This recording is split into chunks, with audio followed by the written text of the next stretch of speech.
For the latest on the track now, let's send things over to meteorologist Damon Singleton. Damon, where are we right now? The storms are still, of course, making their way towards us here in southeast Louisiana. Looks like Laura may be a little bit further to the west, and we're starting to feel the effects outside across southeast Louisiana right now. The mostly cloudy skies and the rain that's coming down in many parts of the South Shore especially, that's going to continue in the afternoon hours as well. Both of these systems kind of being driven to the west by the Bermuda High, and here's a look at the enhanced infrared picture showing you those systems as they continue to make their way to the north and to the west. Here's a look at what these two are likely to do over the course of the next several days. And you might recall a couple of days ago, Marco was headed towards the Lake Charles area, and Laura was actually headed towards the Florida Gulf Coast. And as you can see, big changes to both of those tracks over the last couple of days. Here's a look at Laura making its way inland as a Category 2 hurricane, possibly with 100-mile-per-hour winds. Keep in mind that once the winds get up to 111 miles per hour, it's a Category 3 storm, so not too far away from that as predicted here. By the time this storm makes landfall, on Wednesday. And then here's Marco making its contact with southeast Louisiana on Monday as a Category 1 hurricane, only with 75-mile-per-hour winds. That's what's being predicted by the National Hurricane Center right now. So it's going to be interesting to follow these two over the course of the next several days. Here is a look at Marco.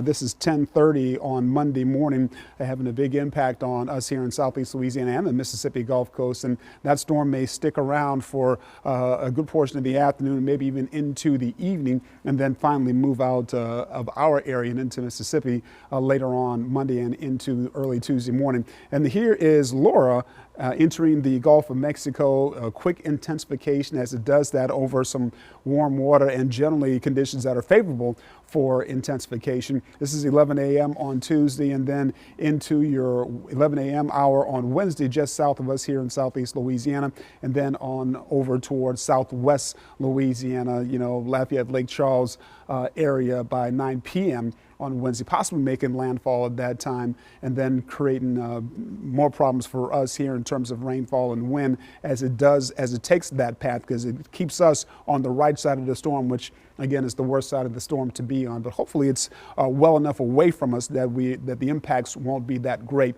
as it takes that path, if it takes that path. So we've got several watches and warnings that we're keeping track of and trying to keep you aware of as well. There's a hurricane warning in effect for all the areas that you see shaded in red in this picture, and that's primarily down here on the South Shore and along the Mississippi Gulf Coast. If you're around Lake Pontchartrain, the area that's shaded in the kind of purple color, you are under a hurricane watch for all of these areas, and that's until 4:21 on Wednesday.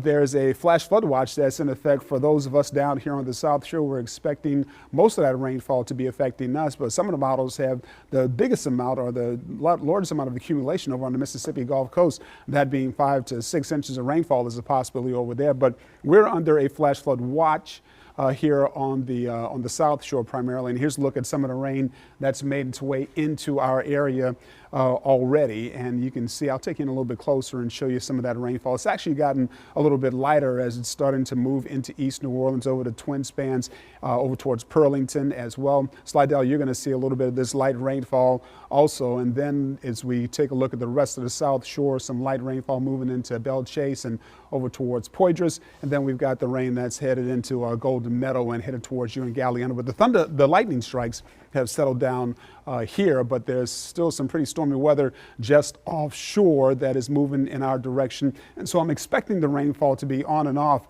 for most of the afternoon and a little bit less so into the evening. And here's all that rainfall that I was making reference to as a possibility on the Mississippi Gulf Coast between now and 10 p.m. on Wednesday. And quite a bit of rainfall is a possibility down here on the South Shore and along the coastline as well.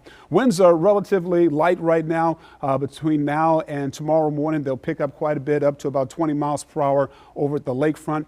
Winds by Monday night, even stronger than that, 27 miles per hour at the lakefront in Belle Chase, 33 over in Galliano and Grand Isle, 39 mile per hour winds over in Houma. And the wind gusts between now and tomorrow afternoon. Winds could be gusting up to 50 miles per hour in some parts of our area. So keep in mind that in addition to the rainfall, some very strong winds are going to be a possibility as well. Here's a quick look at your next 7 days, and 80% chance of rainfall tomorrow. It goes down a bit on Tuesday, but right back up on Wednesday, and some rainfall and thunderstorms on Thursday, Friday, and Saturday.